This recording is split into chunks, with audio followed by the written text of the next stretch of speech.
Chapter 9: The Role of Family and Friends in Shaping Your Habits. In 1965, a Hungarian man named Laszlo Polgar wrote a series of strange letters to a woman named Clara.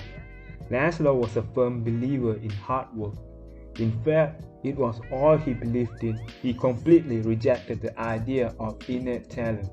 He claimed that with deliberate practice and the development of good habits, a child could become a genius in any field. His mantra was, "A genius is not born, but is educated and trained." Laszlo believed in this idea so strong that he wanted to test it with his own children, and he was writing to Clara because he needed a wife willing to jump on board. Clara was a teacher, and although she may not have been as adamant as Laszlo, she also believed that with proper instruction anyone could advance their skills. Laszlo decided chess would be a suitable field for the experiment, and he laid out a plan to raise his children to become chess prodigies. The kids would be homeschooled, a rarity in Hungary at the time. The house would be filled with chess books and pictures of famous chess players. The children would play against each other constantly and compete in the best tournaments they could find. The family would keep a meticulous file system of the tournament history every competitor children faced. Their lives would be dedicated to chess. Laszlo successfully courted Clara, and within a few years, the Polgars were parents to 3 young girls, Suzanne, Sophia, and Judith. Suzanne, the oldest, began playing chess when she was 4 years old. Within 6 months, she was defeating adults. Sophia, the middle child, did even better. By 14, she was a world champion, and a few years later, she became a grandmaster. Judith, the youngest, was the best of all. By age 5, she could beat her father. At 12, she was the youngest player ever listed among the top 100 chess players in the world. At 50 years and 4 months old, she became the youngest grandmaster of all time, younger than Bobby Fischer, the previous record holder.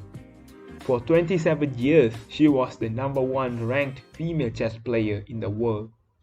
The childhood of the Polgar sisters was atypical to say the least, and yet, if you ask them about it, they claim their lifestyle was attractive, even enjoyable in interviews. The sisters talk about their childhood as entertaining rather than grueling. They loved playing chess, they couldn't get enough of it. Once Laszlo reportedly found Sophia playing chess in the bathroom in the middle of the night, encouraging her to go back to sleep. He said, "Sophia, leave the pieces alone." To which she replied, but Daddy, they won't leave me alone."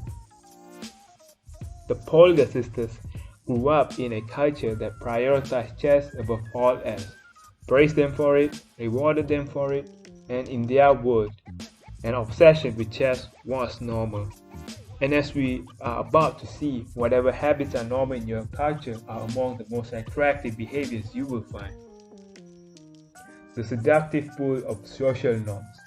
Humans are herd animals. We want to fit in, to bond with others, and to earn the respect and approval of our peers. Such inclinations are essential to our survival. For most of our evolutionary history, our ancestors lived in tribes. Becoming separated from the tribe, or worse, being cast out, was a death sentence. The lone wolf dies, but the pack survives. Meanwhile, those who collaborated and bonded with others enjoyed increased safety, mating opportunities, and access to resources. As Charles Darwin noted, in the long history of mankind, those who learned to collaborate and improvise most effectively have prevailed.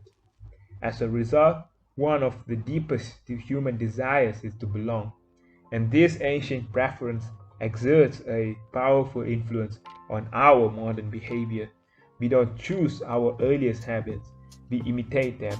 We follow the script handed down by our friends and family, our church or school, our local community, and society at large. Each of these cultures and groups comes with its own set of expectations and standards: when and whether to get married, how many children to have, which holidays to celebrate, how much money to spend on your child's birthday party. In many ways, these social norms are the invisible rules that guide your behavior each day. You are always keeping them in mind, even if they are at the not top of your mind. Often you follow the habits of your culture without thinking, without questioning, and sometimes without remembering. As the French philosopher Michel de Montaigne wrote, the customs and practices of life in society sweep us along. Most of the time, going along with the group does not feel like a burden. Everyone wants to belong. If you grow up in a family that rewards you for your chess skills, playing chess would seem like a very attractive thing to do. If you work in a job where everyone wears expensive suits, then you will be inclined to splurge on one as well. If all your friends are sharing an inside joke or using a new phrase, you will want to do it too. So they know that you get it. Behaviors are attractive when they help us fit in. We imitate the habits of three groups in particular. Number 1, the close. Number 2, the many. And number 3, the powerful. Each group offers an opportunity to leverage the second law of behavior change and make our habits more attractive. Number 1, imitating the close. Proximity has a powerful effect on our behavior. This is true of the physical environment as we discussed in chapter 6, but it is also true of the social environment. We pick up habits from the people around us. We copy the way our parents handle arguments, the way our peers flirt with one another, the way our co-workers get results. When your friends smoke pot, you give it a try too. When your wife has a habit of double checking that the door is locked before going to bed, you pick it up as well. I find that I often imitate the behavior of those around me without realizing it. In conversation, I will automatically assume the body posture of the other person. In college, I began to talk like my roommates. When traveling to other countries, I unconsciously imitate the local accent, despite reminding myself to stop. As a general rule, the closer we are to someone, the more likely we are to imitate some of their habits. One groundbreaking study tracked 12,000 people for 32 years and found that a person's chances of becoming obese increased by 57% if he or she had a friend who became obese. It works the other way too. Another study found that if one person in a relationship lost weight, the other partner would also slim down about 1/3 of the time. Our friends and family provide a sort of invisible peer pressure that pulls us in their direction. Of course, peer pressure is bad only if you are surrounded by bad influences. When astronaut Mike Massimino was a graduate student at MIT, he took a small robotics class. Of the 10 people in the class, 4 became astronauts. If your goal was to make it into space, then the room was about the best culture you could ask for. Similarly, one study found that the higher your best friend's IQ at age 11 or 12, the higher your IQ would be at age 15, even after controlling for natural levels of intelligence. We sought out the qualities and practices of those around us. One of the most effective things you can do to build better habits is to join a culture where your desired behavior is the normal behavior. New habits seem achievable when you see others doing them every day. If you are surrounded by fit people, you are more likely to consider working out to be a common habit. If you are surrounded by jazz lovers, you are more likely to believe it's reasonable to play jazz every day. Your culture sets your expectation for what is normal. Surround yourself with people who have the habits you want to have yourself. You will rise together. To make your habits even more attractive, you can take this strategy one step further. Join a culture where, for one, your desired behavior is the normal behavior, and for second, you already have something in common with the group. Steve Camp, an entrepreneur in New York City, runs a company called Nerd Fitness, which helps nerds, misfits, and mutants lose weight, get strong, and finally get healthy. His clients include video game lovers, movie fanatics, and average Joes who just want to get in shape. Many people feel out of place the first time they go to the gym or try to change their diet. But if you are already similar to the other members of the group in some way, say your mutual love of Star Wars, change becomes more appealing because it feels like something people like you already do. Nothing sustains motivation better than belonging to the crowd. It transforms a personal quest into a shared work. Previously, you were on your own. Your identity was singular. You are a reader, you are a musician, and you are an athlete. When you join a book club, or a band, or a cycling group, your identity becomes linked to those around you. Growth and change is no longer an individual pursuit. We are readers, we are musicians, we are cyclists. The shared identity begins to reinforce your personal identity. This is why remaining part of a group after achieving a goal is crucial to maintaining your habits. It's friendship and community that embed a new identity and help behaviors last over the long run. Number 2. Imitating the many. In the 1950s, psychologist Solomon Asch conducted a series of experiments that are now taught to legions of undergrads each year. To begin each experiment, the subject entered the room with a group of strangers. Unbeknownst to them, the other participants were actors planted by the researcher and instructed to deliver scripted answers to certain questions. The group would be shown one card with a line on it and then a second card with a series of lines. Each person was asked to select the line on the second card that was similar in length to the line on the first card. It was a very simple task. Here is an example of two cards used in the experiment, conforming to social norms. As you can see in the figure 10, this is a representation of two cards used by Solomon Asch in his famous socially conformity experiments. The length of the line on the first card on the left is obviously the same as line C, but when a group of actors claimed it was a different length, the research subjects would often change their minds and go with the crowd rather than believe their own eyes. The experiment always began the same. First, there would be some easy tries where everyone agreed on the correct line. After a few rounds, the participants were shown a test that was just as obvious as the previous ones, except the actors in the room would select an intentionally incorrect answer. For example, they would respond A to the comparison shown in figure 10. Everyone would agree that the lines were the same even though they were clearly different.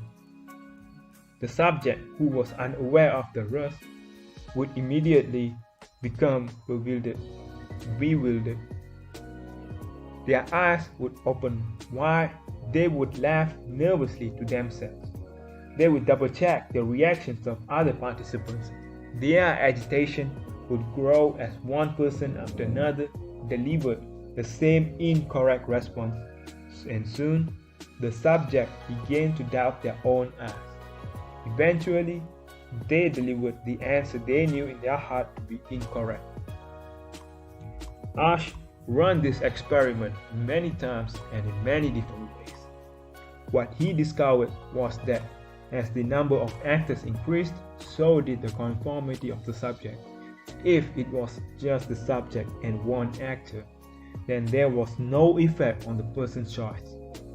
They just assumed they were in the room with a dummy. When the two actors were in the room with the subject, there was still little impact, but as the number of people increased to 3 actors and 4, and all the way to 8, the subject became more likely to second-guess themselves. By the end of the experiment, nearly 75% of the subjects had agreed with the group answer, even though it was obviously incorrect. Whenever we are unsure how to act, we look to the group to guide our behavior. We are constantly scanning our environment and wondering, what is everyone else doing? We check reviews on Amazon or Yelp or TripAdvisor because we want to imitate the best buying, eating, and travel habits. It's usually a smart strategy that is evidenced in numbers, but there can be a downside. The normal behavior of the tribe often overpowers the desired behavior of the individual. For example, one study found that when a chimpanzee learns an effective way to crack nuts open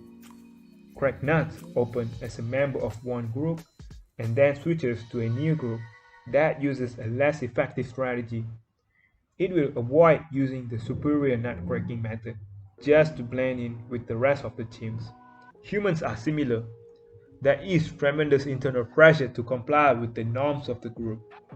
The reward of being accepted is often greater than the reward of winning an argument, looking smart, or finding truth. Most days, we had rather be wrong to the crowd than be right by ourselves. The human mind knows how to get along with others. It wants to get along with others. This is our natural mode. You can override it, you can choose to ignore the group or to stop caring what other people think, but it takes work. Running against the grain of your culture requires extra effort, and when changing your habits means challenging the tribe, change is unattractive. And when changing your habits means fitting in with the tribe, change is very unattractive. Last but not least, the third point, imitating the powerful. Humans everywhere pursue power, prestige, and status. We want pins and medallions on our jackets. We want president or partner in our titles. We want to be acknowledged, recognized, and praised. This tendency can seem vain, but overall, it's a smart move. Historically, a person with greater power and status has access to more resources, worries less about survival, and proves to be a more attractive mate. We are drawn to behaviors that earn us respect, approval, admiration, and status. We want to be the one in the gym who can do muscle ups or the musician who can play the hardest chord progressions or the parent with the most accomplished children, because these things separate us from the crowd. Once we fit in, we start looking for ways to stand out. This is one reason why we care so much about the habits of highly effective people. We try to copy the behavior of successful people because we desire success ourselves. Many of our daily habits are imitations of people we admire. You replicate the marketing strategies of the most successful firms in your industry. You make a recipe from your favorite baker. You borrow the storytelling strategies of your favorite writer. You mimic the communication style of your boss. We imitate people we envy. High status people enjoy the approval, respect, and praise of others. And that means if a behavior can get us approval, respect, and praise, we find it attractive. We are also motivated to avoid behaviors that would lower our status. We trim our hedges and mow our lawn because we don't want to be the slob of the neighborhood. When our mother comes to visit, we clean up the house because we don't want to be judged. We are continually wondering, what will others think of me? And altering our behavior based on the answer. The Polgar sisters, the chess prodigies mentioned at the beginning of this chapter, are evidence of the powerful and lasting impact social influences can have on our behavior. The sisters practiced chess for many hours each day and continued this remarkable effort for decades. But these habits and behaviors maintained their attractiveness in part because they were valued by their culture. From the praise of their parents to the achievement of different status markers, like becoming a grandmaster, they had many reasons to continue their effort. Chapter summary. The culture we live in determines which behaviors are attractive to us. We tend to adopt habits that are praised and approved by our culture because we have a strong desire to fit in and belong to the tribe. We tend to imitate the habits of three social groups: the close, family and friends; the many, the tribe; and lastly, the powerful, those with status and prestige. One of the most effective things you can do to build better habits is to join a culture where, number one, your desired behavior is the normal behavior, and number two, you already have something in common with the group. The normal behavior of the tribe often overpowers the desired behavior of the individual. Most days, we'd rather be wrong with the crowd than be right by ourselves. If a behavior can get us approval, respect, and praise, we find it attractive.